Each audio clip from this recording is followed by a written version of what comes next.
Yo. What we talking about today? We talking about objective deconstruction. And we are going to be talking about some of the conservative talking points that were discussed in that Amanda Seales 20 versus 1. And we're probably going to talk about the conservative sweetheart, Candace Owens. We're going to just deconstruct some positions. So today we got Mr. Nice Guy, myself. We got Afro Agnostics, and we got Student X in the house. And we're gonna do what we do. We just finished Focus Up every Saturday at 9 a.m. But this is Objective Deconstruction. This is the debate show. This is the deconstruction show. This is where we get to the white meat, to the bone, should I say, of a particular issue. So again, we are people from different aspects. We're not a monolith, you know what I'm saying? But we have the utmost respect for each other.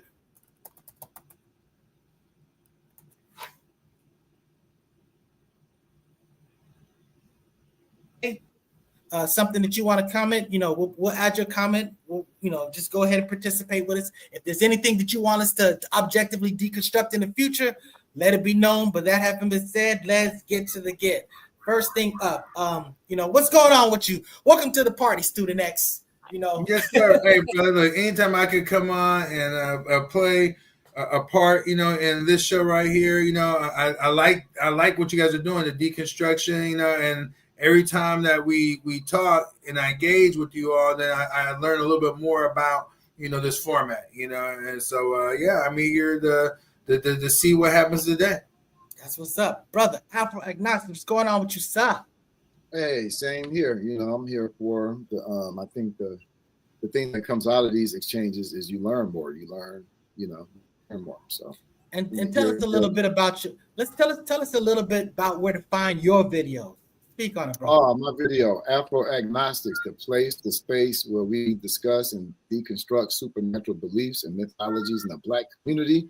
I have a YouTube page, and I'm working on the video that's long overdue, deconstructing the myth, or how did I word it? I can't remember. Well, I'll just say now, deconstructing the myth of Black personal responsibility. That's what's up. I have a little video on Uncle Snoop Dogg, Uncle Snoop Dogg. I have a video up on the myth of Black disunity. So check it out.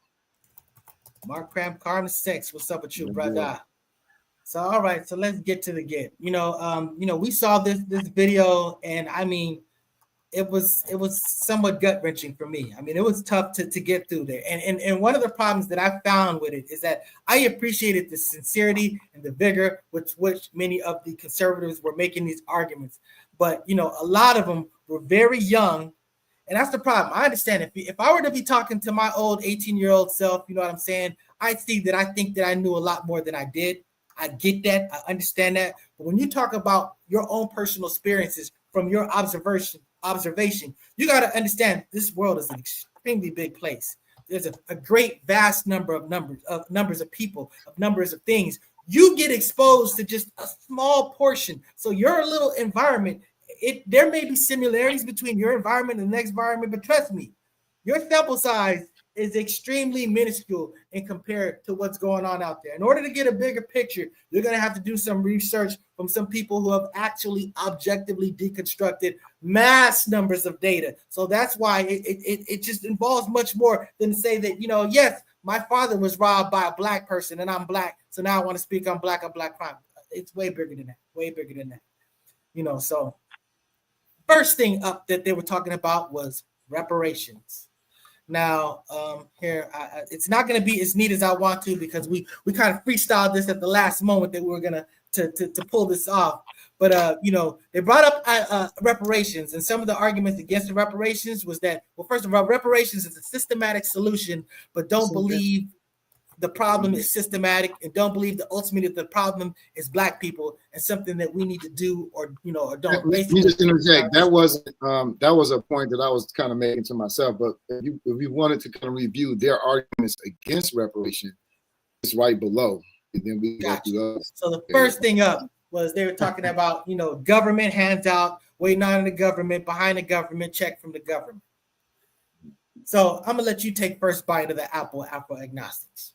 Okay, so yeah, the framework I believe was she said she believes that reparation is just and necessary, and then of course that's not what Black conservatives believe. And one of the first arguments they used against that was that it's a handout, right? Was that the argument? Yeah, I believe. Well, basically, I mean, the order of it, I can't really speak to it, but the point Oh, is that government handout. that was a big point that they made. You know what I'm saying? And, in terms of the reparations. Yeah, they're saying the reparations. reparations. Yeah, I can do that real easy. So basically, the question whether we should receive reparations, based on that's been 150 years that's passed since slavery ended. That was one of the arguments. The other one was saying that the reparations was a political care to maintain Black allegiance to the Democratic Party. Let's want to just run through a whole bunch of what they did. Like the first one. Yeah, let's describe the government handout. Okay, can so we kind of okay, so let's start there. Okay, that's what I thought we were doing. The government, the 150 years. The first one was that 150 years have passed since slavery. Handout. No, I'm saying I got the picture. Government handout. The first. We'll address that, but right now we're talking about the government handout. Waiting on the government. Check from the government. That's basically. That's the first argument that we're going to deconstruct. Okay. So first of all, is it a government handout? Afro-agnostics. It is. I mean, all money from the government is a government handout. I mean, what does that even mean? So again, you have to deconstruct what they are really trying to imply. But because just to give a little background framework, racism is settled now. I'm saying, like, Black has been replaced by other words. I'm not gonna say DEI and stuff like that, but this is the language that they use to imply something. So from my understanding, from the way it's used, the government handout, they equate it to welfare. They equate it to receiving something that's unearned. And that's just absolutely not true on multiple levels. I mean, it's based on the labor costs. We can calculate it that Black people never accrued for their labor when it comes to slavery, as an example. Or even they never got the services that they paid for in taxes during Jim Crow. So it's not something that's unearned. And furthermore, the government gives, quote unquote, handouts to corporations, like Trump businesses. His first big establishment in Manhattan was given an $80 million abatement. That's an $80 million handout to the government. Everyone gets things distributed. It was us Black people who have had so much taken from us, and reparations is just a compensatory act to compensate for that. So I'm just, again, that argument is, that's the way I deconstruct it. How do you deconstruct it, student or nice guy? Go ahead, student next. I'll give you, if you want first bite, a second bite. Well, no, you go ahead, brother. Okay. Let me make sure I understand where we are here. Okay, so I would say this.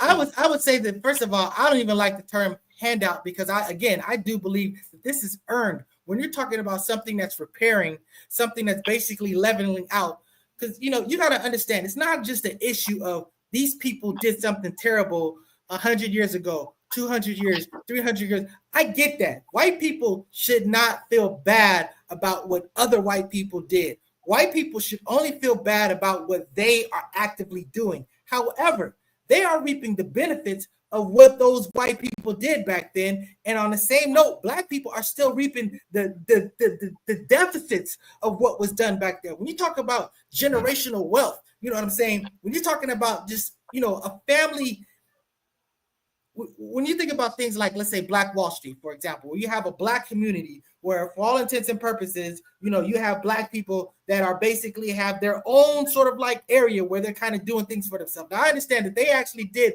receive funding and stuff like that, because everybody receives funding from the government. But you know what? The government receives funding from us. That's what taxes are. So the bottom line is that, notwithstanding, you had a community where you were your own doctor, you were your own this. Bottom line, your own enclosed community, and white people destroyed it just because it was Black unity. They destroyed it because it was, one person said something and then just blow it up. So again, my point is, it's just not an issue of doing for yourself. You got to defend for the barbarians at the gate. You got to deal with the environment. But so that's nice guy. I agree. I'm saying, but as far as the government handout piece, why do they frame it that way? Why do you think? What's the motive? What picture? the picture that they're claiming or painting is that basically you're lazy, that you don't want to do for yourself, and you just want the government to do it. And what we keep saying is that, look, we believe that you got to do for yourself. You got to work hard. You got to do everything that's going to give your family your best interest and success. That's what you got to do. But in addition to that, in addition to that, the government needs to do their part to recompense the head start or the lack of head start that you generationally have because of what this government has done in the past. So that's why it's not a government handout. It's a government reparation. It's a government repairing. So again, we need to do for ourselves, but they need to do their part too. Okay, I'd like to hear Stu next piece. What do you think about how they use the term handout, how Black conservatives use it? What do they mean? Yeah, I mean it's programming. These people have heard these words and terms before from others. School. Employers. Friends. But what it suggests is that it's unearned or not just. That's the reason they use that type of terminology. But again, I just consider that particular argument like weak and not even. Even worth our time, because it's definitely not that, for sure. I've heard Candace Owens use it, so I think it's very popular amongst Black conservatives. Well, not only has she used it, but then if you look deeper into, essentially like what she has promoted, through the years, it's pretty clear, that in terms of when you look at reparations in particular, she looks at it as not being one of the root causes to facing the black community, and so she's not for reparation. She calls it a revenge for historical wrongs. It promotes a victim mentality. That's her position. So I think that when they say government handout, and the other one right after that was begging from the government, I wrote it wrong behind government, but kind of go hand in hand. And what we see in Black conservatives, an application of that response or thinking around reparations only when it comes to Black reparations. I mean, we see support for Japanese for the internment camps. We see support for Native Americans. No one is standing up against that. We see support for the Jews, post-Holocaust. We support reparations, the principle in general, but they selectively use these arguments against Black reparations. And I think this is what I mean when I talk about conservative arguments, because they're retorting to stereotypes like, Black, they're just begging, all these things that don't apply to other people, don't apply universally, they only apply to Black people. And so I'm glad to see that you agree with that. A big problem is that crap. I just lost my point. But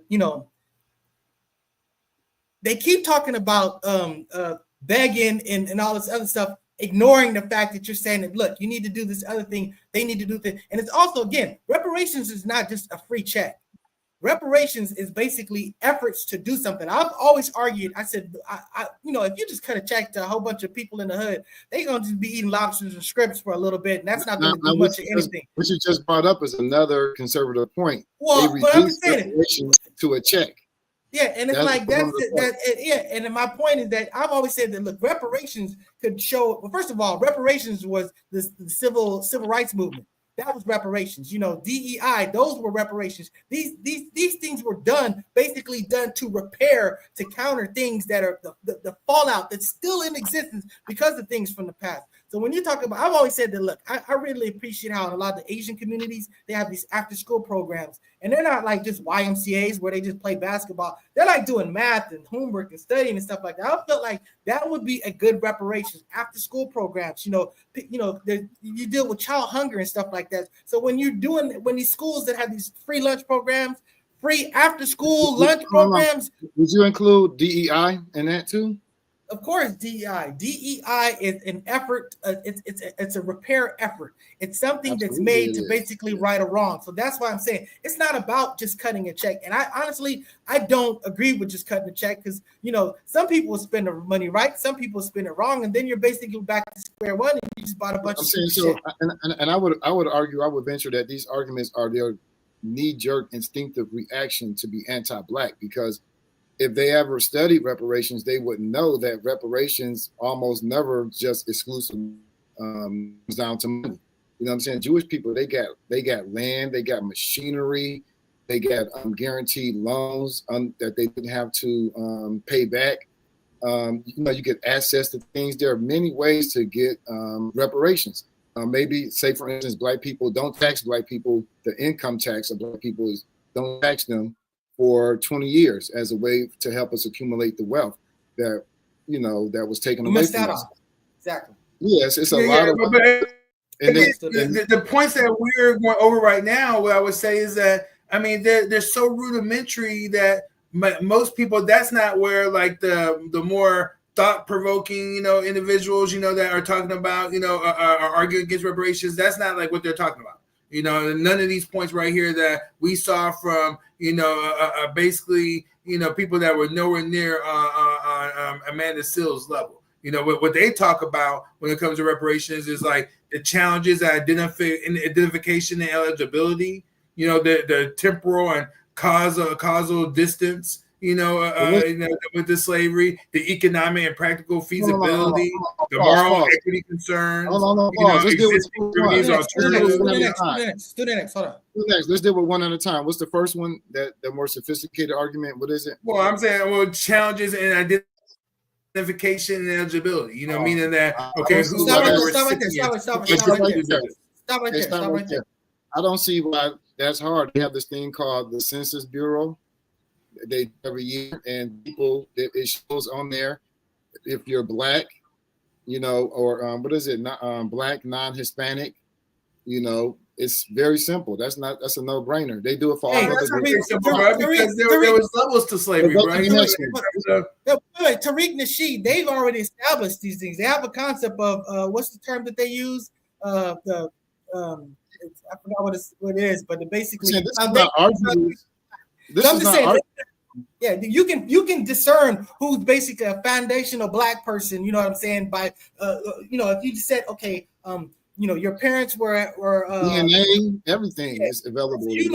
Where your how long do your generations go back in this country? So you can objectively discern that after a fashion. Again, you may not get it perfectly. There may be some people that scam. They never get anything perfectly. I'm saying like there's that's not important. The bottom line there's is a marginal error that's usually like 3%, negative or down. That's neither here nor there. I'm saying that's a no-brainer to figure that out. It's not like conservatives are like, oh, such an arduous task.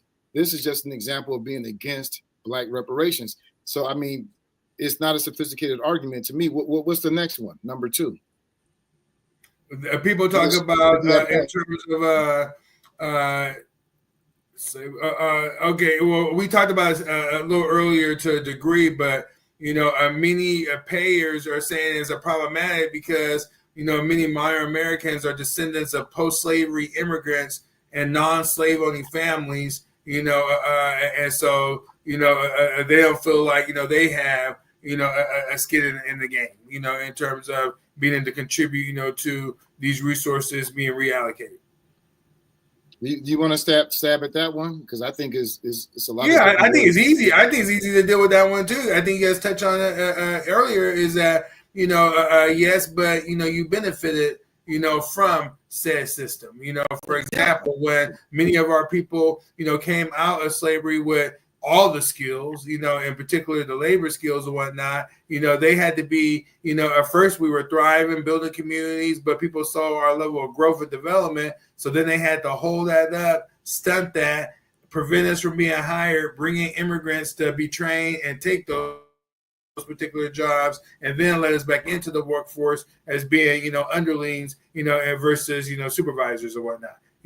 So, we could point to examples like that, that show that, look, regardless of when and where, the bottom line is it's not about the individual, it's about the country.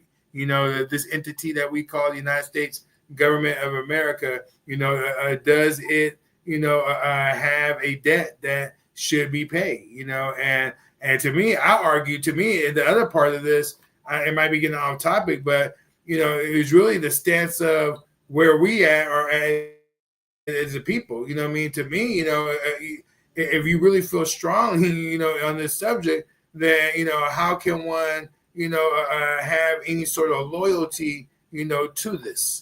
You see what I'm saying? That's other than 100% my position. That's why when people talk about, saluting to the flag and stuff like that, look, I understand that, people that are in the armed forces are risking their lives and maybe some are doing heroic things. Maybe some are doing horrific things. It's just not a free pass all across. But I understand there's sacrifice. There are people that are living and dying for things that I'm benefiting from whatever. So I care about the people. I care about the whole. But the ideology of it, I don't rock with it all. If it's not going to address those things that it did to me, if it's not going to address its own history, if it basically wants to hide that and reinvent that stuff, it does not have my loyalty as far as its symbolism. It has my loyalty as far as people, because again, I'm a person that have loyalty to the whole of humanity. I feel my obligation is to all of humanity. So you know what I'm saying? Again, I'm not against the people of America, but the symbolisms, the ideology of America,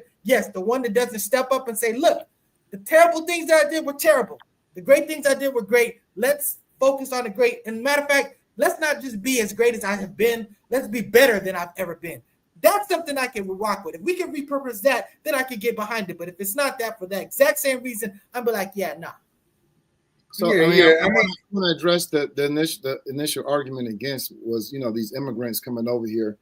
Like you said, you can bottom line it, they've still benefited from the system. When they came over, Black people were untaxed without representation, and those funds were misdistributed to other people. So, I mean, we can show concretely, where those latecomers, if you will, who came after post-bellum time, they still benefited, from the government itself, which was floated by the labor of slavery. So, I mean, I think that's a no-brainer there. As far as political loyalty, I've been a part of an organization striving for reparations. I haven't. Absolutely. Yeah, the nation at one point we were working real close with NCOBRA, So I was a part of NCOBRA, National Coalition of Blacks for Reparations in America. So we did a lot of work pushing HR 40, a lot of the legislation that was passed in California and on the municipal level, and all through Alameda County, big time. And I think that, I can't remember exactly the point that I was making, but you got to have a large coalition of people. So even Black people that are not loyal, that that wave the flag, they wave the flag, trust me, for a different reason than the Ku Klux Klan waves the flag, though. So like it's kind of like y'all over there with the Los Angeles Lakers. You know what I'm saying? That shit is from Minnesota. You ain't no lakes, right? But they should have kind of changed the name to give it a different feel. But, Los Angeles Desert Stormers or something. I don't know. That's how the flag is, we know the past. As long as you make it mean something else, I'm good with that. But if you trying to tie it back to George 1776. Exactly. That's my whole point. Yeah, and say it was always been this way. No, Black people made it this way. You know what I'm saying? We changed the whole meaning, this whole inclusive that's us. That wasn't the original intention with the 1776 boys at all. So it wasn't just about making our situation better, but it was also about making y'all more humane. Because again, it was very important that you evolved to this place. Y'all. Yes, exactly, to civilize y'all. So again, I have no animosity to white people, for whiteness. For sake, you know what I'm saying? My issues are basically the positions that you take, and that's going to be whether you're Black, brown, Asian, just whatever, you know what I'm saying? So again, I'm not in the thing of bashing white people, but I'm definitely for holding all people in any point in time, in the past, present, and the future, accountable for something. Can I put a bow tie on that really quick? Yeah, so it's not about white people in this instance. It's about settlers. You know what I'm saying? We can find settlers in the United States, in Israel, New Zealand, Australia, Canada. Settlers are settlers. They came to that society initially to displace the indigenous population. That was their intention from day one. Displace, eliminate, commit genocide against the indigenous population, and exploit indigenous labor. These societies, like the United States, are built on that foundation. No dispute And here. that's what reparations is all about. Deconstructing So, that. yeah. So you want to flip to the next point? What's the next point? Or I can just basically pull up with Black the next. crime. Here. I think it was black on black crime is Yeah, let's talk just about black on black. underfunding and over policing. So when you talk about black on black crime, this is the thing that really kind of pisses me off. Because this is the argument that in this video they're talking about that black people are black people, black culture is broken, that black people are animals, more animalistic than white people, and that the fact of the matter is when black people are around each other, they commit black on black crime. And the reality is the reason why black on black crime is high as opposed to other is because people tend to commit crime around the people that are around them where they live. So if you have a white community, you know what I'm saying, those people are going to be more likely to be victims of white on white crime. And as it turns out, their percentages are just as high and way more in number because they are way more in number. So this is a specious argument that's just used against us, and it's a hate argument. It's a self-hate argument. It's just the reality is argument. It's a self-hate argument. It's black on black crime it's just pure function of criminals being amongst criminals. They live in a society or community that's black, and they basically eat on each other because that's who's around each other. The reality is there's a lot of black people living around black people. They ain't eating off each other. Definitely not in a criminal, evil way. You know what I'm saying? We do have the ability to function civilized wise. So go ahead. Okay, yeah,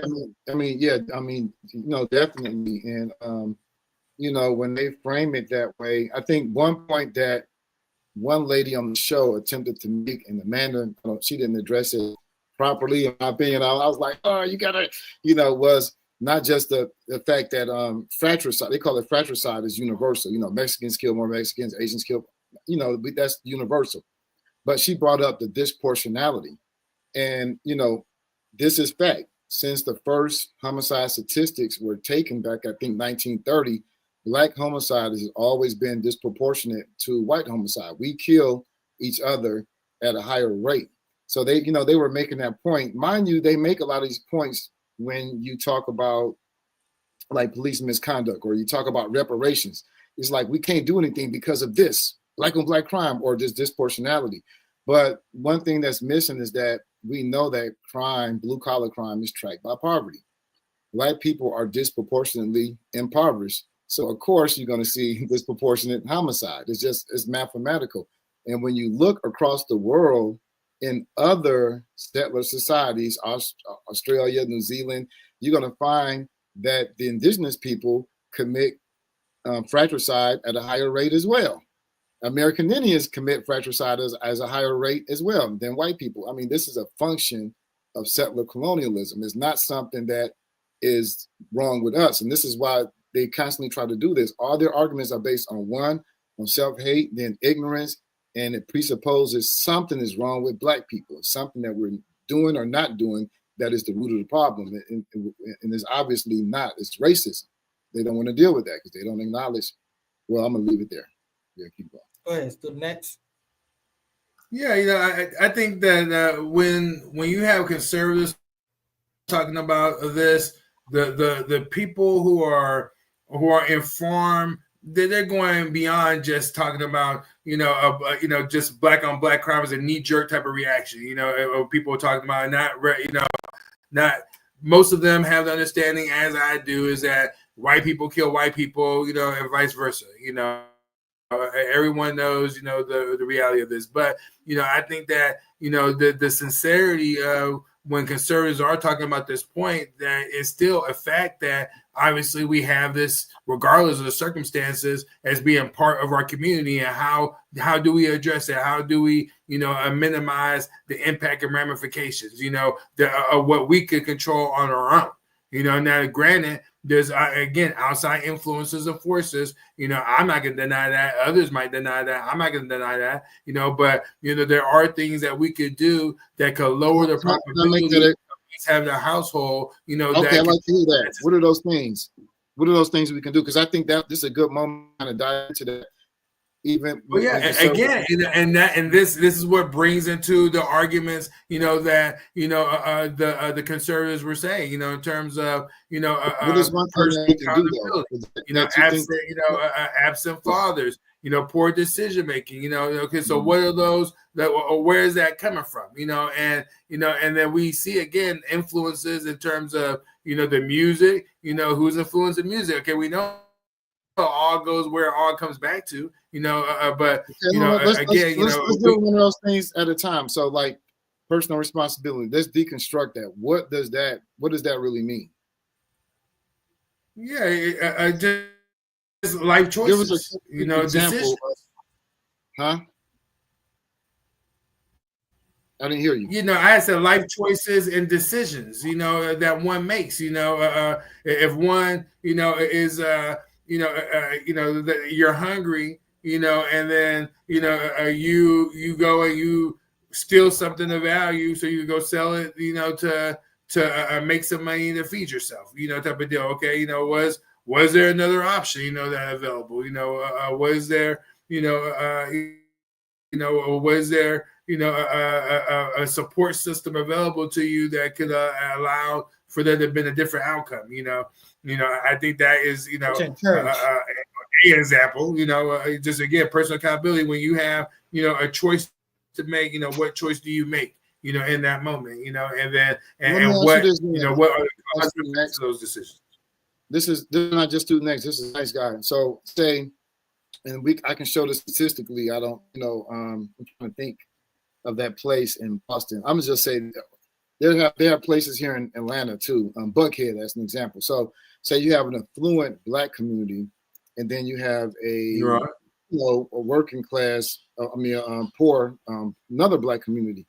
You tend to see more blue collar crime in the area where you have the poor Black community. You agree, right? I would say so.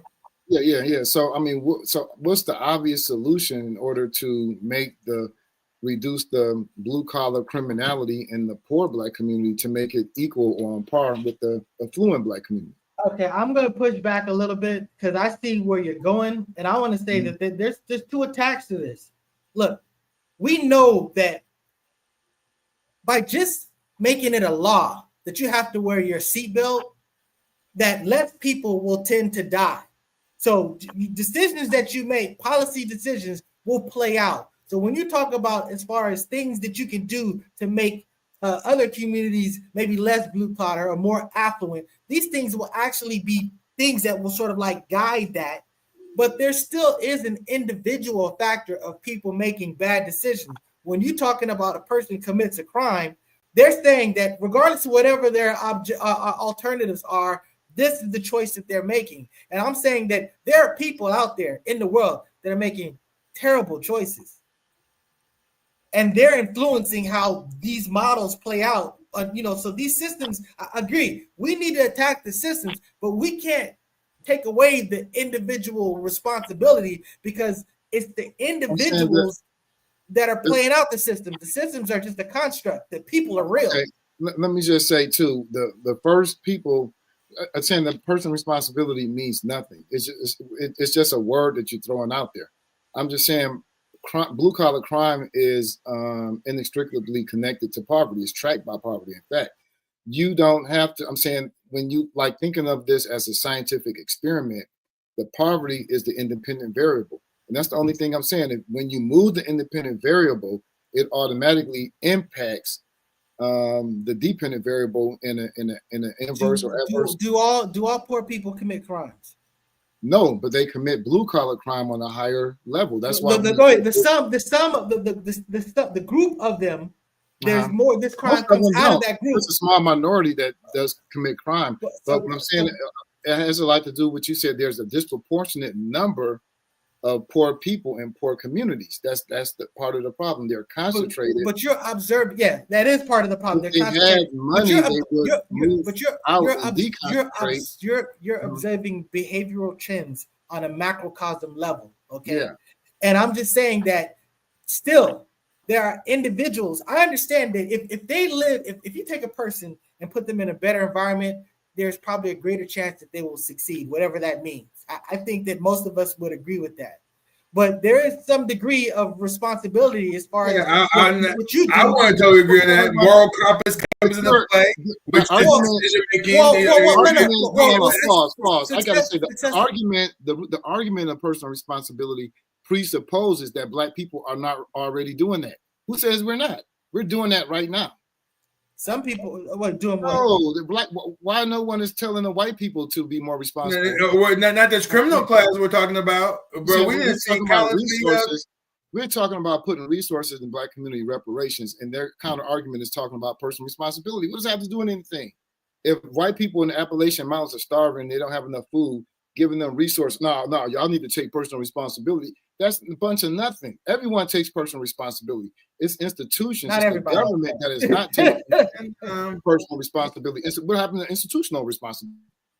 A quick responses. I agree with you. Quick responses to the next. When I said success or whatever, I just meant based on what their concept of what it is. You know, they may not be moral, but they have an ideal of a result that they want. And I'm just saying that if they're in an environment, if they're in a certain environment, they're more able to pursue the thing that they want, or it's easier to pursue. So it doesn't mean that they're going to be more righteous or whatever. Because I agree, you know. They started up the original imperial people that were dominating and take care. They came from a place of power, and they were doing horrible things to the people that they oppressed. That that weren't necessarily poor before they took over. It's safe to assume, ever since I said the earliest homicide statistics were taken in 1930s, Black people have been killing each other at a higher rate. You know what I'm saying? That's not going to change because Black people are disproportionately poor at a higher rate. These are it's tracked by poverty. You can predict based on the level of poverty certain outcomes, how many prisons you might have to build. These things are and the reason why you're able to predict this is because basically statistics grab all the factors that are involved in something. You can sort of like dissect the thing and think, I think this contributes, I think this contributes, I think this contributes. That's your perception, that's what you think. But statistics takes in control the whole of everything that influences a thing, and that's why it's way more. That's why it's a way more efficient predicting model. But I'm just saying, but what it's predicting, it's still basically a macrocosm of a bunch of individual choices that will tend to play out. So my point is that I agree. If you want to treat this like a sim, you know, you got to make those institutional adjustments to reach an institutional solution. But I'm saying that, like we said, we can do two things at once. You got to, you know, everybody that's struggling doesn't have to be, you know, a criminal person. They can be James Evans. I know, but that's the onus. I'm just saying that when you deal with individuals and you see people making those bad decisions, that's not a free pass for them. There are people that are absolute monsters. I would argue in many instances, in a lot of instances, illegal activity is necessary. They have to because of poverty. I'm gonna give us an example of something you don't think. Oh, absolutely. Let me give you an example real quick. There was a brother who moved to California in the late 90s, and his children were away and they came later, and they were struggling to live in a house, just to live in California as the rates were going up. It was very hard. They found it necessary to lie to the federal government, to cheat the government, to apply for housing. There was a family in the house, there was a man, there was a woman, but they lied together. And when the housing inspector came, they went and hiding. They closed the curtains and things like that. Those type of acts are necessary when you're in poverty. What are you going to do? That, or I did the right thing and my children are. What's your definition of necessary? Yeah. I feel uncomfortable with saying, you know, this is you just said, what am I supposed to die? That is an option. But again, you don't even have to be in that house. I'm just saying you can be in an apartment. When you're talking about moral right and wrong, I'm just saying that you got to understand. A white person can be like, look, I need to eat, and either I'm going to eat or that Black family's going to eat. So I'm going to do terrible things to them for me. Now that's them making a choice. That's them making a decision. That's them fending for themselves. But I'm saying but that doesn't make it objectively right. That's the solution that they chose. But in reality, this isn't. In TV, there's like one solution that gets you out of this. In real life, there's all type of options and possibilities and paths the person can take. So I'm just saying that it's not a free pass that the choice that you made was the only choice you could make. It No. was just the choice you made. No, I'm saying now we none of us really like to commit crimes or illegal acts that cause personal harm to other people. I agree. We should discourage that. Of course, we already are doing that. But I'm saying crimes to the federal government, to housing, you know what I'm saying, to SNAP, to say so children can eat, to, you know, victimless crimes is what you're saying. Say, yeah, but they call some petty crimes. It was a crime. Address, so it was a crime for black people to be. It was a crime for black people to be out after a certain time. Again, criminality is not the concept of right and wrong. So I do agree. There's some policies. There's some things that the greater end is superior than just, you know, respecting the strictness of rules of a system. You know what I'm saying? No argument you're getting from me about that. But when I'm talking about crime, I'm talking about I'm just saying that I've been around people where they make decisions and I see what their options are, and they make terrible decisions. And they're not just influencing this person, but they're influencing all this other people. I'm just saying the things that they're doing. And I understand if they're in a different environment, different structure. I'm going to tell you this. I've done that. I'm saying they would, if they knew how to, if they had the sophistication to commit white collar crimes, they would do that. But because they don't, they're uneducated, which is typical in black communities. They go hit an old lady on the head and take her purse. I'm saying, again, they don't need to do any of those crimes. I'm just saying, again, if you want a solution, I understand they don't need to be doing it, but the solution has to be systematic, though. That's all I'm saying. So this is where, if I could chime in real quick, this is about accountability. You know, it's right here. You know, this is a perfect point. I agree with you, student. Exactly. You're right. The system has to be changed, but the individuals need to be held accountable as well. Yeah, and let me give you an example. So, like, I remember when I was just real quick on just anybody else. Wait a second. Student next. Yeah, on the subject we're talking about is I remember when I was younger and I was more into that, you know, man, and trust me, I was getting called nigga every time I looked around and I had to fight and everything, you know. So I was like, oh man, I'm behind enemy lines. I had justified, you know, in my mind I got a job at one of the department stores, and in my mind I was justified to go stealing from that company because the white man, you know what I mean, has been doing this so dirty. Reparations. And, you know, and then when I got caught, it wasn't my fault, you know what I mean? It's the white man's fault, you know what I'm saying? Because they set me up and whatnot. When I got out of that mindset and then I got older, it didn't necessarily, as I'm looking at the construct, it didn't make me be like, okay, well, hell, you know, I need to, you know, I feel like there had to still be a certain level of criminality, if you will, that needed to exist. But then the mindset coming in this time around was, okay, well, look, you know, I'm making a decision to where if I'm going to go down this route, this is on me. You know what I'm saying? I'm going to have to accept the consequences and whatnot. This ain't a white man. This ain't nobody that's doing this. This is on me, and this is how I'm going to proceed. You know what I'm saying? You know, and that's it. That's all. And too many of us is on that other flip side to where, you know, we're blaming others and scenarios and situations, you know, for our decision making.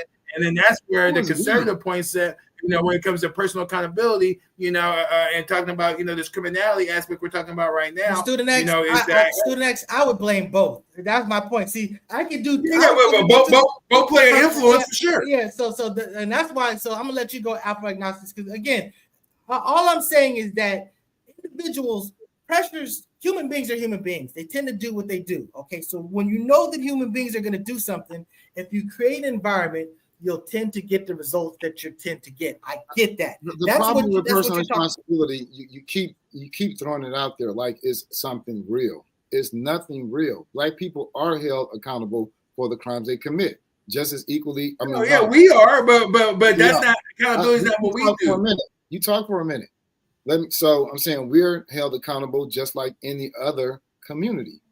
I'm sorry, no, more than any. Yeah, other. But that's not what we're talking about, brother. That's not what we're talking about. I think he's talking about. Holding us accountable. Student, let him go. I think he's going somewhere. Go ahead, make the point that you were making.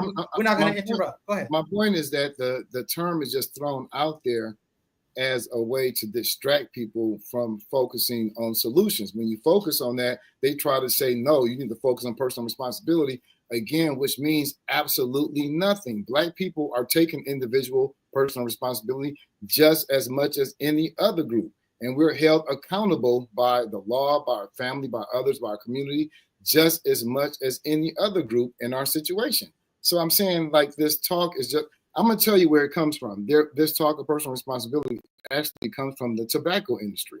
They used this when they initially tried to say that their products did not cause harm. They had to admit that. And then they had to take measures to take institutional responsibility. And they came up with the term personal responsibility. It came with a whole list of talking points.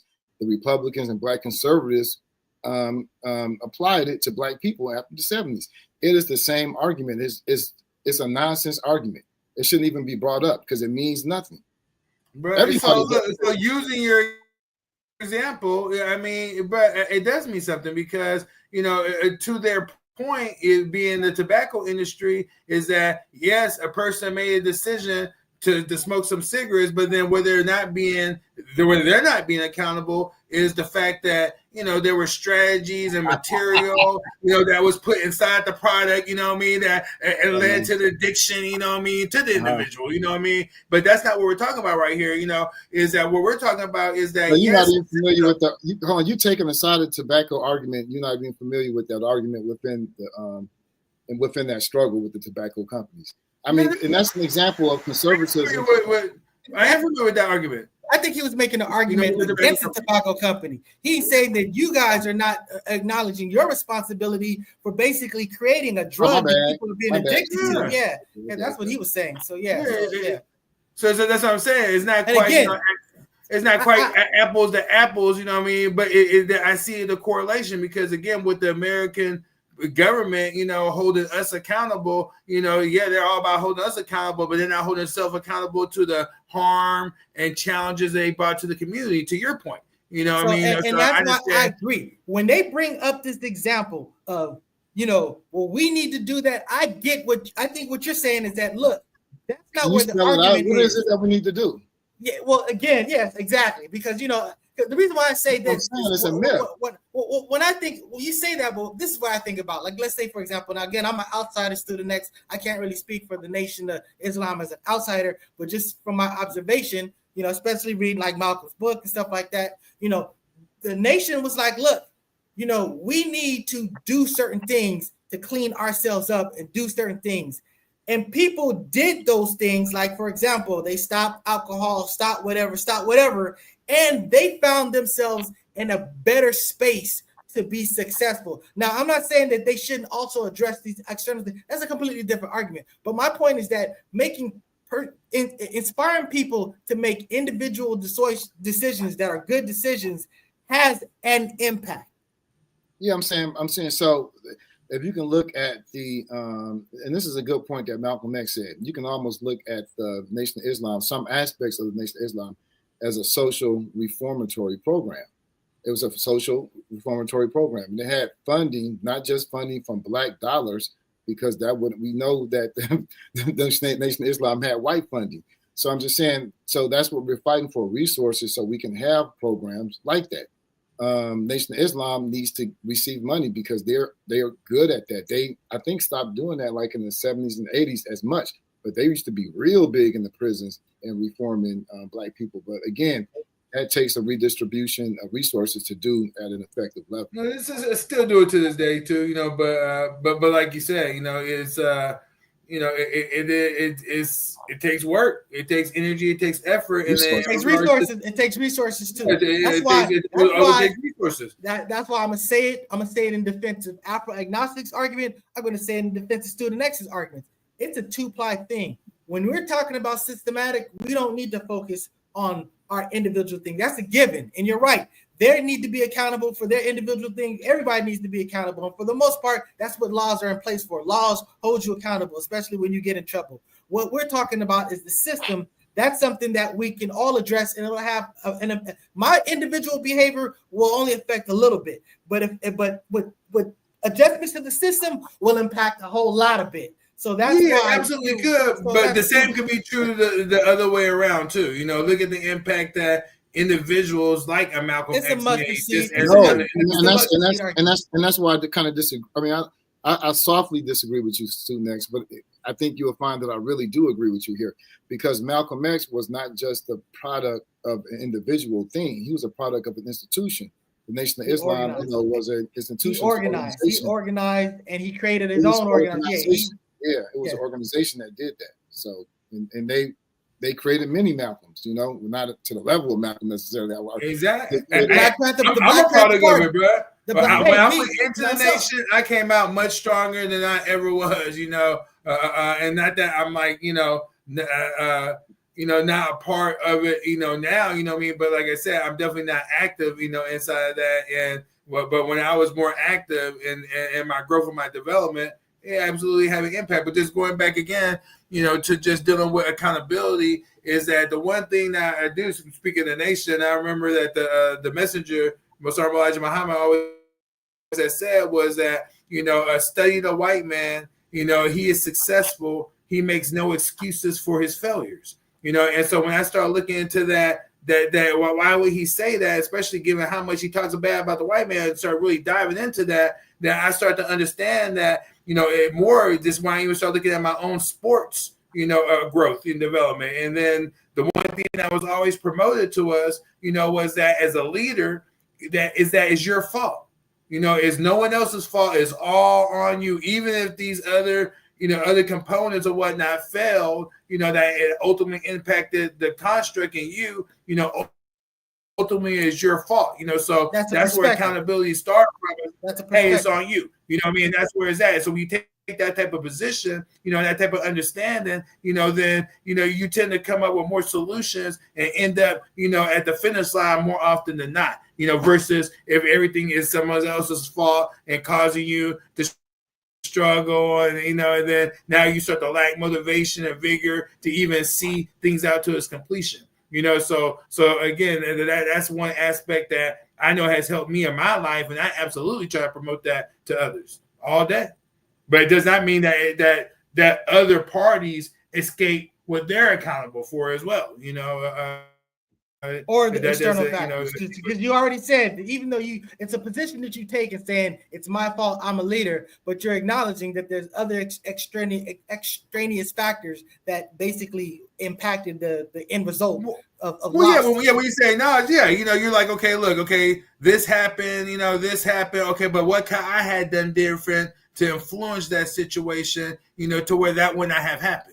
Versus if only that MFer would have did what I needed him to do, then I would have had a different outcome. You can only control what you control, but you can potentially influence many others. Afro agnostic, absolutely. About to say something? Maybe just doing something. Well, yeah, there you go. Yeah, there it is. Okay, yeah. I mean, I don't know. I don't. So, if I'm a farmer, as an example, and I have these caterpillars attacking my crops, I normally would get an insecticide, or maybe I use some genetically modify, the genes of the plant to make it more resistant to the pest. I mean, when you do things like that, you kill 70, 80% of the pest.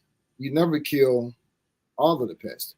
So I think when we look at these different individuals of success, these different examples, it doesn't mean that that the insecticide is not being sprayed, and that we got to stop the insecticide from being sprayed, because the insecticide is killing us, is killing our aggregate as an aggregate of individuals and things like that. So, I mean, I don't see, again, when we go down the road of personal responsibility, we still come down to what can you do about it. Hey, wait, I'm gonna give you an example. I'm gonna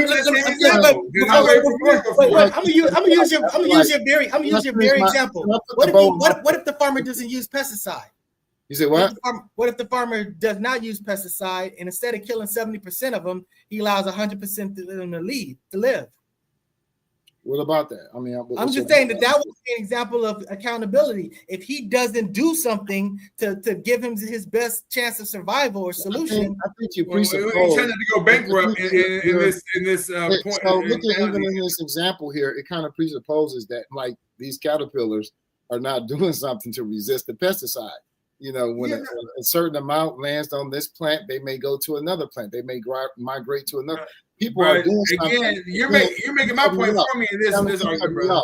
I'm saying you're presupposing something that is not being done or did. It is being done. Yeah, in this case, there was. It's always being done. Because here's what happens as an experienced farmer is that, if you have your proper soil, your soil proper, then one thing that we check is we check the bricks levels of our plants, and then if they're healthy enough, then there's a certain frequency that the plant, gives off to where it doesn't attract various type of pests and whatnot. So the farmer, based on his skill level, was making sure that his soil is being properly maintained and nurtured. He wouldn't have even had that problem in the beginning. So if he studied and looked into himself and and see what he could have did different, he would have found that there was a better strategy that he could. Yeah, I am. And then he could have did something a lot different. Are you selling at commercial level or you selling? Yeah. I've been involved in the marijuana industry for many years, and so So like I said, this analogy, like I'm saying, they're using your same analogy, is that again, there's something that that we as accountable men that we always are saying is our fault.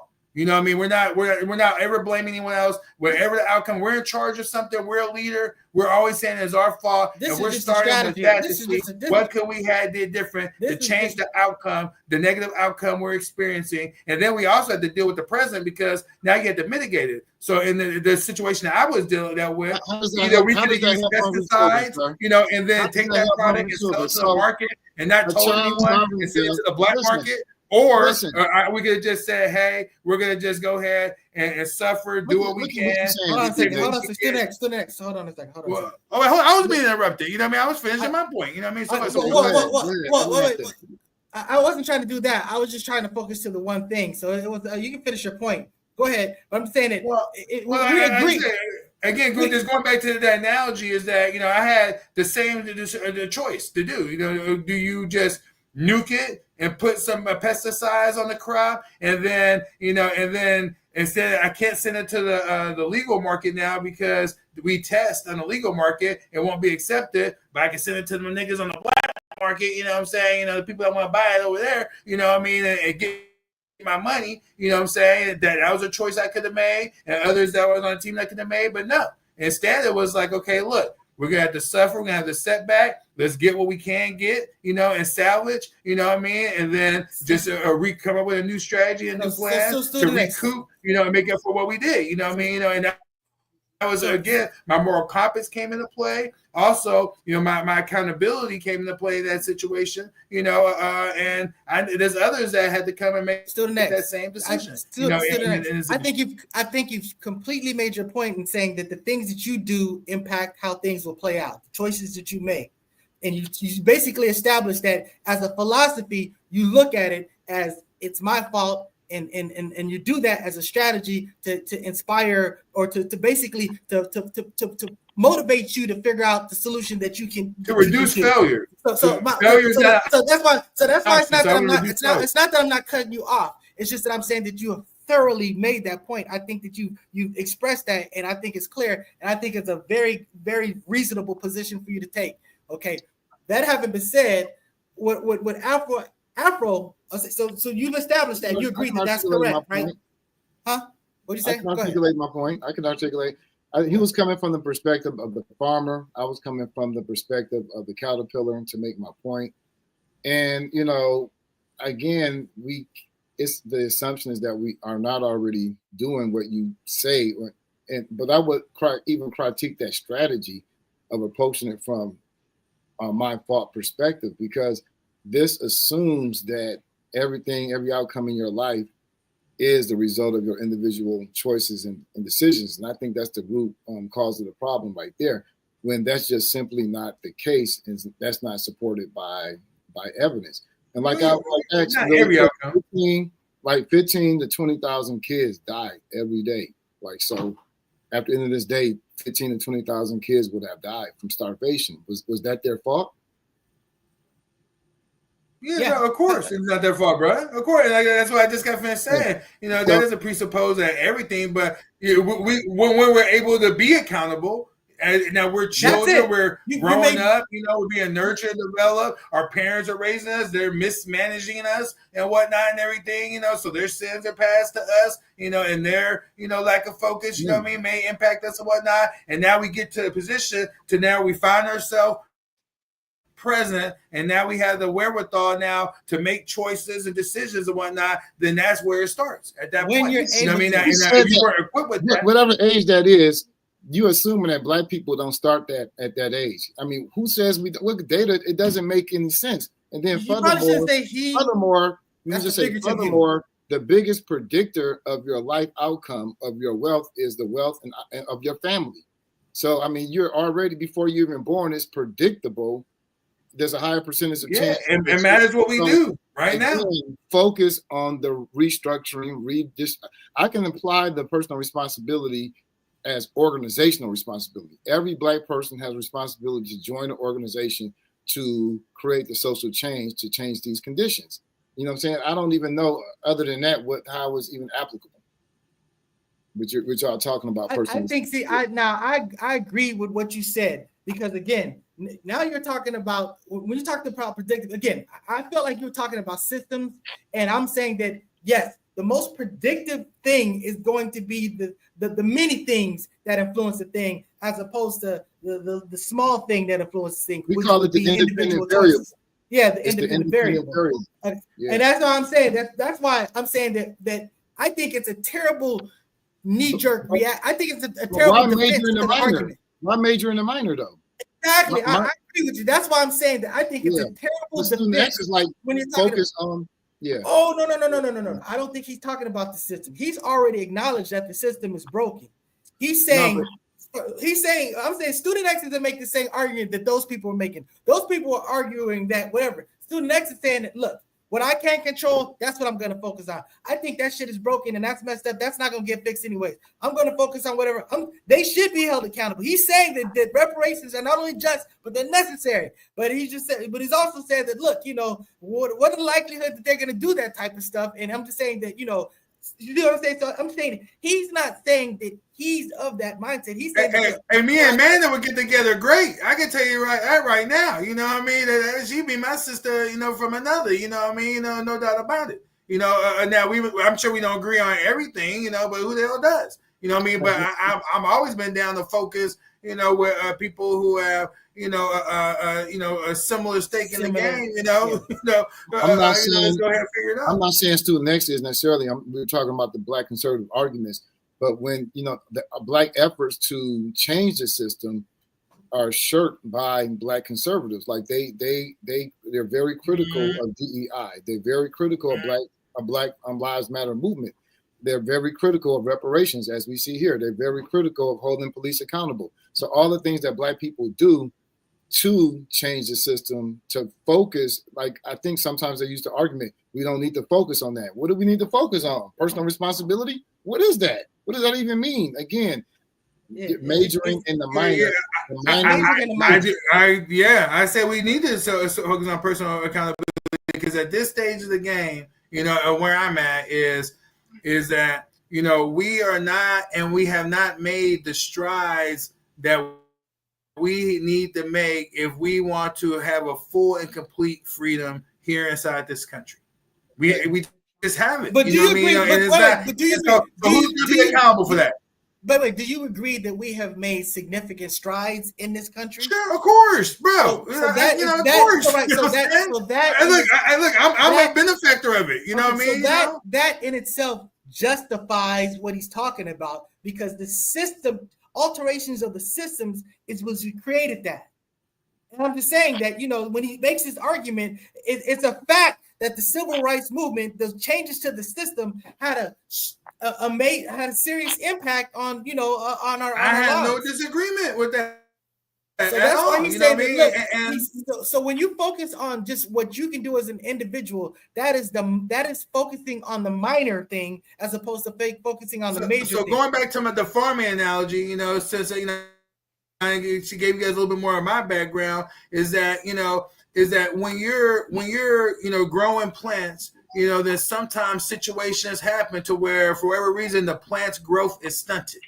right? And so the good news is it's not dead. It just means growth has slowed down significantly. Well, right? why are you speaking as the farmer? Because our example was we are the caterpillars. Yeah, that was a key point. That was the key point that he was making. You didn't get that. He was talking about the so I was kind of flipping the script to a degree, you know what I mean? Because I'm saying that you put your mindset now is that you are the farmer responsible for feeding, people and providing substance for your family. Then the caterpillar is the enemy. You know what I mean? The caterpillar is you don't want that. You know what I mean? That would have a terrible. But this was impact on you achieving your goals. Can I change the perspective really quick? So, as humans, building an agrarian society, becoming farmers, meaning that we clear the land. Basically, we're evicting, other species. I'm saying that's the reality of it. So I'm putting us in the perspective of the caterpillars. That was the example that I used. The farmers trying to kill us with the pesticide. Say it has a 70% effective rate. It's not going to kill all of us. Some of us are going to be successful. Some of us are going to make it. But, I feel like the Black conservatives are talking to that 30% or talking to see, those are examples, 5% really. Look at Jay-Z, but again, we're trying to say, stop spraying the insecticide, the pesticide, stop killing us, reduce it. We're trying to knock a hole in the can. We're trying to kill the farmer. Hey, good luck telling that to a farmer that does not rely on organic practices. He's not telling it to you know what I'm saying? Because they had to rely on that. That's what they had to rely on for their substance and to keep going. So if that is what the formula is, you will never have success. And that's why I go back to the accountability part. You saying the caterpillars will never have success? Yeah, and then now as long as the farmer have as a steady supply of chemicals to kill them. No, why destroy them? But if they were to find a way to fight that, they'd have more success. Caterpillars are insects. That's not. They don't have farmers out of business all the time. These insects put farmers out of business all the time. They struggle. Some farmers can't afford there's different grades of pesticides. There's different. Yeah. Let me talk. They attack different areas of the plant all the time. There's new species, there are invasive species. They put farmers out of business. So to say that caterpillars will never win, what do you mean? They win all the time. And my point is that we're the caterpillars, we're the oppressed group. And so these large commercial, this way, large scale farmers, conservatives. Okay, look at you're trying to conserve the farm, the crop. We're trying to say no. We're trying to change it back to the natural environment that we were in before humans changed the landscape. And I don't know. I think the analogy is good, but that's what I'm saying. I think if you could use it better. So in this situation, what we're trying to do, if you're the caterpillar, then let me play this game. If you're the caterpillar, what you would be trying to do is somehow communicate to the farmer to now adopt organic practices. To where now, the frequencies that these disease plants are giving off that's attracted to me in the first place, to consume, you wouldn't even need to worry about pesticiding me anymore because we'll be working with nature, in accordance organically with how things are supposed to be and everything is in harmony. So you're trying to talk to the farmer to be in harmony with nature itself. And so that's like, us, being like, if we're the educated, if you will, the talented 10th that Du Bois talked about, and we're that, and we're trying to convince white America, to now adopt holistic, systemic. But that's the problem. Why are you striving to be in harmony with the farmer when the farmer wants you dead? Yeah, you're not arguing from the caterpillar's perspective. The farmer doesn't want you dead. The farmer wants you to not mess with his crops. If the farmer cannot allocate resources and time we're not talking about the farmer. Then they're not even be worried about that at all. They're focused on another aspect of their farm. The farmer doesn't want the caterpillar to have food. They don't want the caterpillar to eat, to live, to thrive. We don't care about the farmer. The perspective is from the caterpillar. The caterpillar has natural access to food. It just wants to eat and live. So why would it want for the farmer to figure out some harmony to deprive them of eating? Keep in mind, once that area used to be natural before it was just theirs. turned It was into just farm theirs. land by They the just took it farmer. off. They just Again, basically some settlers that came But it out wasn't and the farmers' crops that was there. It was other vegetation that was there that the caterpillars was in harmony. So then when a farmer comes in and then you're being more, or if you're looking at the things, organically and looking at the ecosystem, then there are plants and different crops that you have to attract the pests so they can be away from your crops. You know what I mean? Again, it comes to the skill of the farmer. Term. That's an invented farmer term. You're still arguing from the farmer's perspective. No, I'm saying that. I'm saying if you're the caterpillar, then you would still want to be trying to talk to the farmer to convince the farmer to adopt different practices, which is what you guys are telling me what we're doing to the white man today. It's like, hey, white man, switch it up, do something different, because we can all have harmony here. We can all be in peace here. You know what I mean? And we can all have equity, freedom, justice, and equality for all. But you got to change the way you're doing business. You know what I'm saying? Right? Is that what we're trying to do? Yeah, you know what I'm saying? Is that what's happening? This is what the caterpillar should be thinking from the caterpillar's perspective. Before you came around, farmer, I had access to this food. I'm just living my life. If I believe in God, God gives a damn about me too. So I should have the rights to eat and reproduce. You guys are interfering with me. I don't give a damn about what you want. I want what's rightfully God given to me. So from the caterpillar standpoint, I just be thinking about, look, I should have the rights to the shit that I had before you even showed up. I think this is typical of the Black conservative arguments. They take on the perspective and the position of the white conservatives. I mean, they basically parrot their points. Like Candace Owens, they talk about like Black liberals just parrot the Democratic Party line. What do you think Candace does? She parrots white conservatives. These are white conservative arguments in Black skin.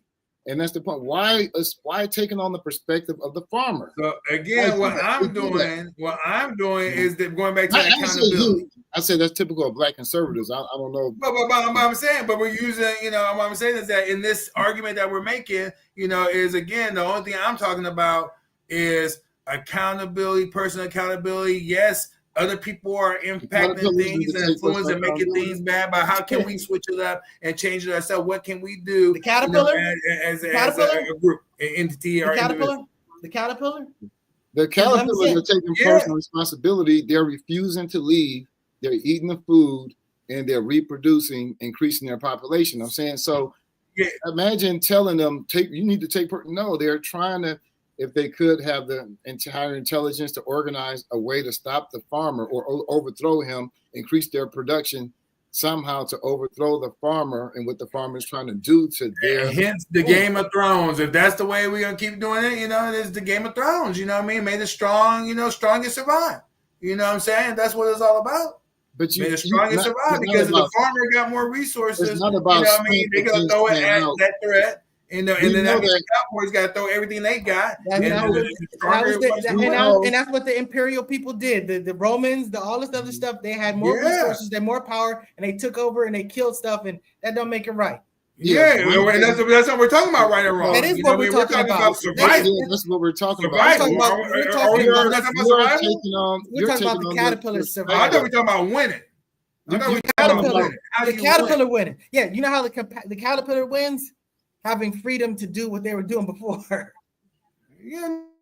Right? The cavalry got to win by overcoming the obstacles that is in front of them, and that is farmers with more resources, chemicals, brains, size, whole 9 yards, that's coming at you, and so, just like, Ukrainians, okay, maybe you could find some people that could kind of back you a little bit. You could go head to head with this farmer. So maybe the caterpillars get with the ants. Or appeal to tree hugger human beings that will fight for their cause. Yeah, something. I'm saying there was a Richard Pryor skit that he did. He said he couldn't join no gang or something. I don't know, part of his comedy skit. He said whatever gang was winning, he joined that gang. I mean, so I don't know if your mentality, or it seems sometimes Black conservatives make that argument that white people are on the winning team, so therefore is, what is the saying? Is better to join them or to defend them or their perspective. May I finish, please? And then, I was gonna say it better be them the gang. But I'm saying but that is an unprincipled position or argument. Yeah, that's not my principle. Okay, it's not yours. That would be. Yes. And Black conservatives seem to take that argument, and they, reduce it to might when it's about which one is right, and then fighting to right the wrongs. It's not about just might. Sometimes I hear that in conservative arguments, they kind of start reducing it to, well, they got the power. That's what they do. Or it's about who's going to win, who has the most power. We're going to fight for power because what's being done, disempowering people, is wrong. I want to say this. I'm about winning. I'm about winning. There's freedom, justice, and how do you win? You win when you get freedom, justice, and equality. That's the win. No. But how do you get to that point? How do you get the win? How do you get the victory? You know what I mean? That's where not by joining with the farmer, not by sympathizing with the farmer. The one problem with this analogy, first of all, let me in the minor. Afro-agnostic, I want to commend you on the greatness of this analogy because it really lines up with the imperialists, with the whatever. But the one big fault with this analogy, and to me, I think this is your greatest struggle in making this argument to Student X, is that the farmer is so much more powerful than the catalyst from the caterpillar, and we're not conceding that white people in number and might, whatever, but one individual farmer versus one caterpillar is completely different than one individual white person versus one individual black person. The fact of the matter is, we can fend a far greater defense. You know what I'm saying? Than a caterpillar could. Man, we don't act like it. I don't know if I believe that. I think the analogy is spot on. I think it was a great analogy, and as I get better understanding of it, I appreciate it even that much more. I think. I thought that the biggest part was that you didn't understand where the perspective, and honestly, I didn't understand. At first I was thinking that I wasn't making the connection that we were the caterpillars. Yeah, you know what I mean, and that we were coming against the farmer. I wasn't making that connection, but then when I saw it, I was like, bro, that's even better because it really spells it out that much more. You know what I mean? Is that, we are the majority of the population in the world, yet this minority has control, you know what I mean? And power and dominance, and it's expressed through military might, more than anything, where that control comes from, systematic power. The imperialism, that we're talking about, so I thought it was a great analogy. But again, coming back to us, the caterpillars, is how do we overcome the odds? You know what I mean? If we're not in this to win it, then what are we in it to do? You know what I mean? I know we have the just and the righteous, a vantage point, you know what I mean? Or trying to withstand, this wickedness that has been deployed upon us and the rest of the world.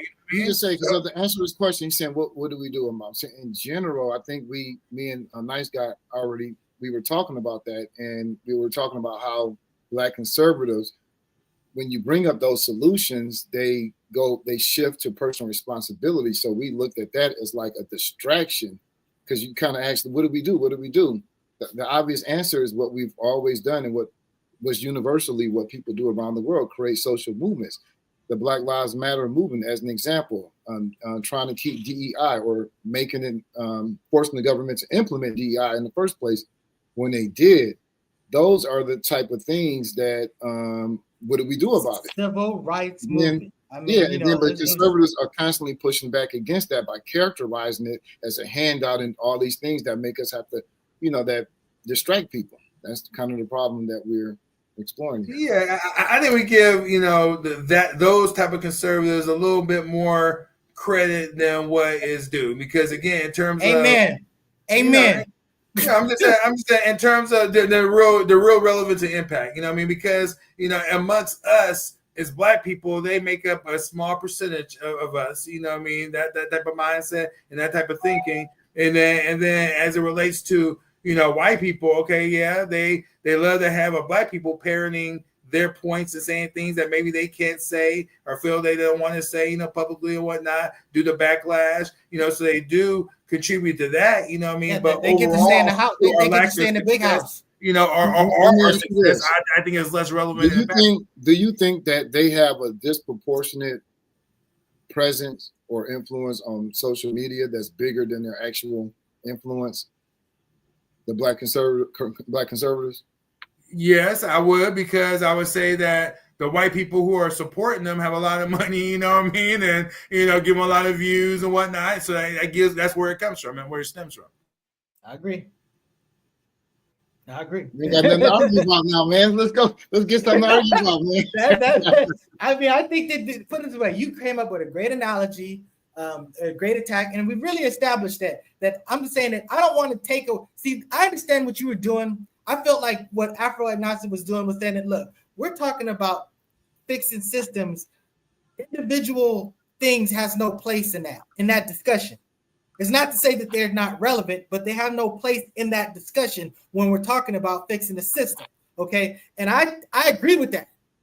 I just didn't like that as a label. He goes, what does that even mean? That doesn't have nothing. I'm saying that, well, first of all, individual actions make up the macrocosm. So they do matter on a level, but they don't matter in those discussions. They shouldn't even have a seat at the table. When you're talking about addressing the system, you should be talking about the system. When you're talking about addressing your individual circumstances, that's when you talk about the individual. So you know what I'm saying? I agree with you. I can accept that argument. But why do you think black conservatives are so against any systematic analysis? I mean, they deny systematic oppression. They deny racism is systematic. They deny. So that's easy. I can answer that. We want to be nice. Because we want to be right, and we don't want to. That's not it. That's 100%. That's not it at all, bro. That's not it at all, bro. And so this is where, before I answer that question, you might have to remind me, because I might get on a sidetrack, trying to make this next point. Hey, so don't 6.240. Don't let us 6.240 us. Then let us bring it back. Right. But look, going back to our sister Amanda Seals, but what I was the most impressed by, because I never really knew who she was until this right here, but what I was the most impressed with her, is how her focus really was. If you really look at it, she said it, multiple, times, is that, she was looking, to form mutual respect and uninterrupted dialogue, and help ease the tension and communication styles between, different members of our community. Whether they be, in this case, as conservatives, but she was emphasizing love for the black community and the need to be grounded and have honest conversations, so that we can move past debate, and then come up with, mutual understanding and action items so we could change our reality, and that was the spirit, in which she came by. Can we agree on that point right there? Yeah, definitely. Okay. Yeah. So after saying that, I told you guys I was going to forget what the point was. I was even bringing this up in the first place, you know what I mean? But I think the general point was that, is that I feel like that's what we're doing. You know what I mean? Is that when we really, take on and have a dialogue, and then we're removing, the name calling and this and that, you know what I mean? And really trying to gain understanding, then, I think that ultimately is what comes out, and then the answer, that's what it was, to answer the question, in terms of why these black people do this, the cooning and all this stuff, how you were just showing, like the massa, this and that. Nah, the reason why is that to the point of a lot of these conservatives, they got to where they were at through a tremendous amount of sacrifice, hard work, maybe being called out their name, suffering, it took an effort to get to where they were at, and then they have a little something, and so now, when it comes back to reparation, the mere thought of someone just being handed something, that they had to work so hard for, that plays into, their psychology.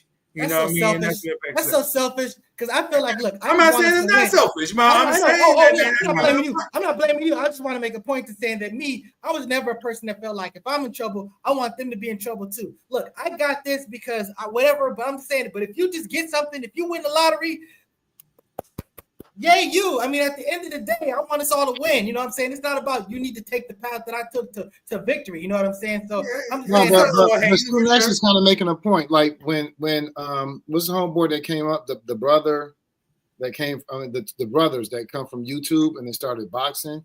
Oh yeah, Jake Paul and Jake Paul. Yeah, a lot of boxers are like, they're skilled. They've been doing this since 6-7 years old. They've been competing.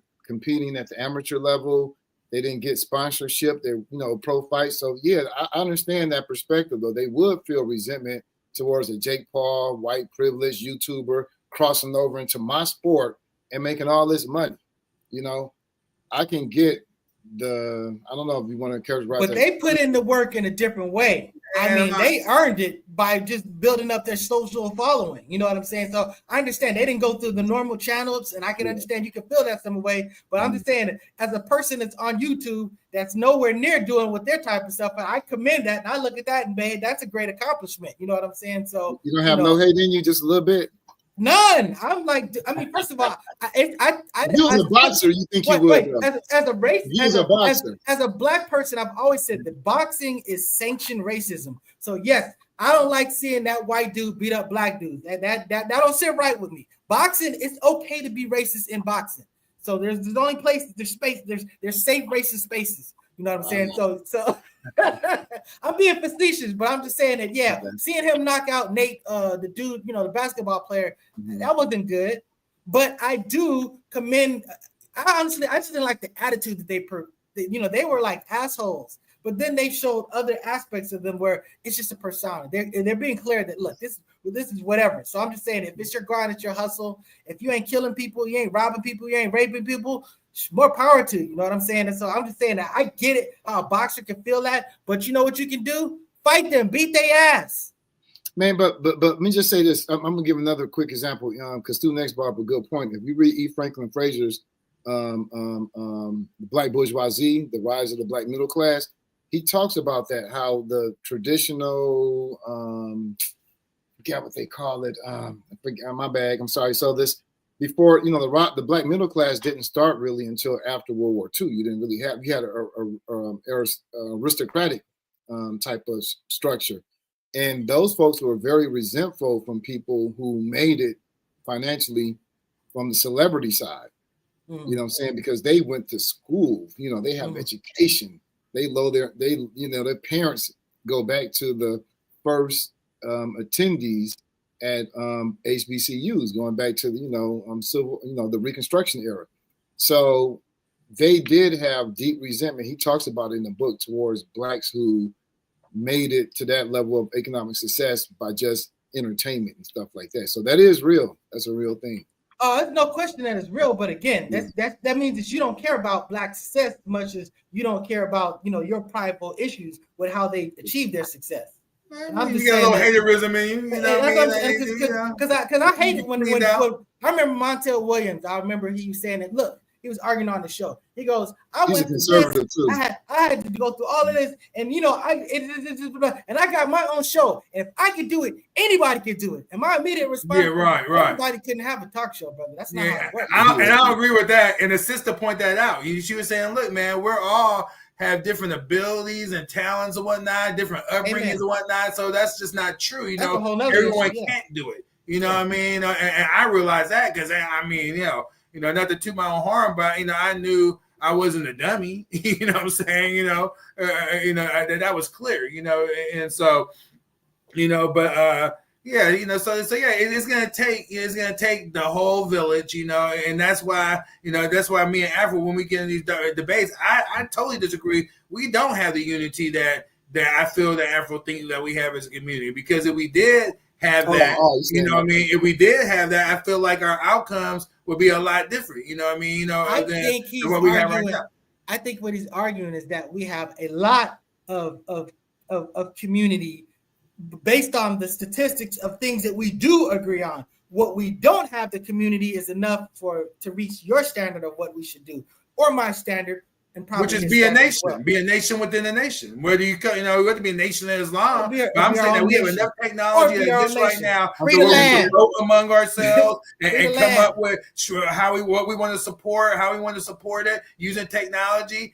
All this exists now, and we have the brain power that's there, but yet, agreeing how is an issue. I'm just telling you right now, I love my brother Walk, but it would be extremely difficult for me to agree much of anything for us to decide something. I mean, it's just the nature of he is. We do agree on stuff, you know what I'm saying? And he's an intelligent dude, but you know what I'm saying? He's also a dude that's very contrarian to positions that I take, not necessarily because that's his position, but because they're contrary to positions I take. So I'm just saying that it is a struggle for certain people to sort of like come to a decision about. But I threw a bone out there. I mentioned W. Du Bois and the Talented 10th. You know, and I know Afro know all about it. You know what I mean? And what responsibility that 10th had to the collective whole. You know what I mean? And unfortunately, that if that 10th does exist, they're not thinking about that collective, that other 90%, you know what I mean, out there to take care of and help nurture and create and make a better reality for it. They're more focused on their own, you know, situation. Well, we talked about generally what the solution was, you know, social change, and that takes organization, that takes building a movement. Building a movement requires organizing Black people. A lot of Black people, by the way, we had that. It was militarily defeated in the 60s and the 70s. It was militarily defeated. And then it was also defeated by giving certain people jobs, you know what I'm saying, by getting people to sell out and putting our leadership in prison, you know, charges that cost the organizations a lot of money to fight these charges to get people out, which redirected resources and all that stuff. But, you know, we have to build organization with these lessons in mind from the past. But a lot of people don't even see the need for organizations, and a lot of times they don't, because I think the conservative thinking around it is very pervasive. People sometimes think in terms of individual choices and decisions. They don't think in terms of like they like the system. Because they like the system and they want to win through the system. They like the system and they want to win through the system. Yeah, exactly. So they want to win through the system. Exactly. So, you know, conservatives means we want to keep things the same. They don't understand that you must disrupt and deconstruct the system, the status quo. To make it better. To make it better. Yeah. It's okay to improve. It's a scare change. You know, they learn how to maneuver in the current construct and do all right, you know, so challenging it, disrupting it, they see personal harm and maybe loss, the fear of loss. You know, I can see that being, you know, something, you know, and again, their psychology, you know. There's a romantic view of the system. But, you know, too, though, in terms of accountability, I would say this, I'm kind of giving credit to the argument and some of the arguments that I heard you make today, Student X. And Jalil Muttaqim's threefold theory, he talks about like one of the first steps is we got to get these Black organizations that exist on behalf of us. They exist like Jamal Bryant organization, you know, that's organizing the Target strike. Right. You know, what's homeboy? You know, our brother from New York, Al Sharpton, as an example. He's a brilliant organizer, but we got to push them. We got to hold them accountable. So I agree with institutional accountability across the board. We got to hold our Black organizations institutional. They're supposed to be representing us, supposed to be out here doing for us, but they not really. We need killers. Yeah, and when we do that, then we start finding out just how fragmented we are, you know, the bourgeois class, you know, and just the amount of stuff, and how attached they are to this current construct as well, you know, and the grifters that exist out there, you know. So it's a lot that's out there, but that's why ultimately, you know, finding those of like mind, you know, and then having them pull their resources and then put forth an example, you know, that we could go ahead and see what kind of fruit that it bears is ultimately, you know, what if one feels they have, you know, the solution, what we have to do. You know what I mean? You know, I'm a little bit more like, I don't want to say reactive, you know, because there's a proactive element to it as well that I want to be sharing on, you know, on these algorithms and whatnot, you know, but, you know, in terms of, you know, the reactive part is that I believe that this whole thing is deconstructing, you know, and that, you know, soon you have different elements fighting one another, maybe even physically within this system that we live in right now. And I intend to get out the way, you know, and let them, you know, do what they need to do, you know what I mean? And then, you know, then we'll see where things are at in the aftermath, you know, as far as I'm concerned, you know, with that. You about to say, Alpha? Look like you about to say something? No, I was. Because you like point, I thought you about yeah. Oh, no, I was saying I'm turning my camera off for a minute, but gotcha. If I can add, like, or you know, I think, you know, part of the solution in my thinking, my radical way of thinking is that first and foremost, everybody has to join the organization. So I'm pushing that line. Like, are you okay? Don't even talk about the problem if you're not a part of an organization. You're not a member. You don't pay membership dues. you're not participating in whatever capacity you can. It may be only membership, dues. But I'm saying join an organization that's out there that's fighting for, and they're out there. We don't have to invent the wheel. They already exist. Find one, join it, and be a part of it.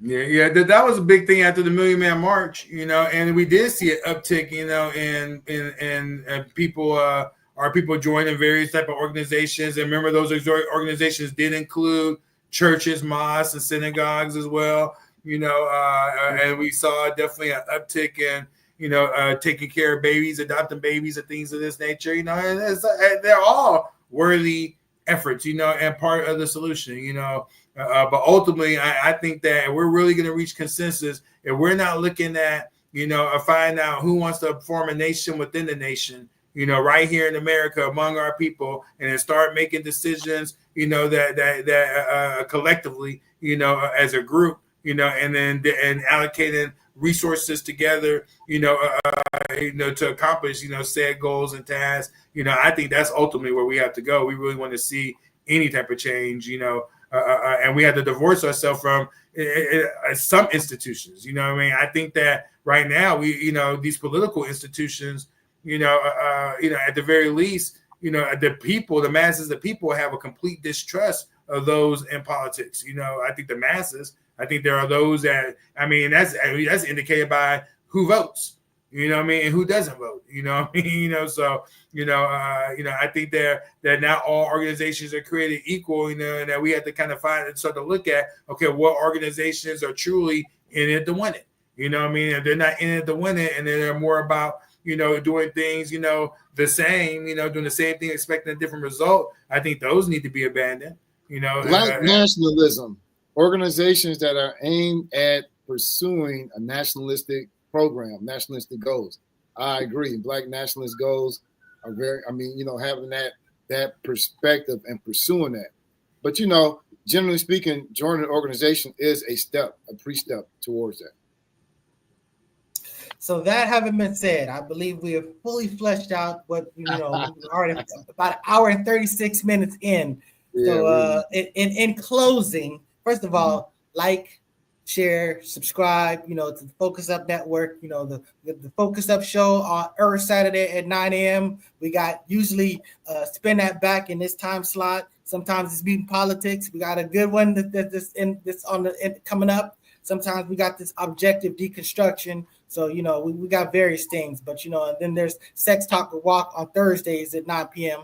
But again, if you don't see something live, there's a whole bunch of stuff in the bank. Stuff in the tank, so it'll be new. If you ain't seen it, it'll be new to you. So that haven't been said. Oh, and like I said, go check out Afro Agnostic. He's got some real dope things, and it's not just him sitting in front of the camera like us. He's got graphics and sounds and everything. So it's real professional and dope. So yeah. So that's what's up. So that's what's up. So again. Thank you, Student X, for joining us. I know you were taking care of some stuff, and you know what I'm saying. I appreciate you all the time, brother. And again, I appreciate being a part of this show, man. Yeah, and again, we come from different perspectives, but like I said, there's that overlap of agreements. That's what we know we can build out. That's what we try to do. You know what I'm saying? For sure. That's where we need to connect. It's not about homogenizing everybody. It's about figuring where we have our commonalities and building in those areas. So. Thank you for watching. That haven't been said.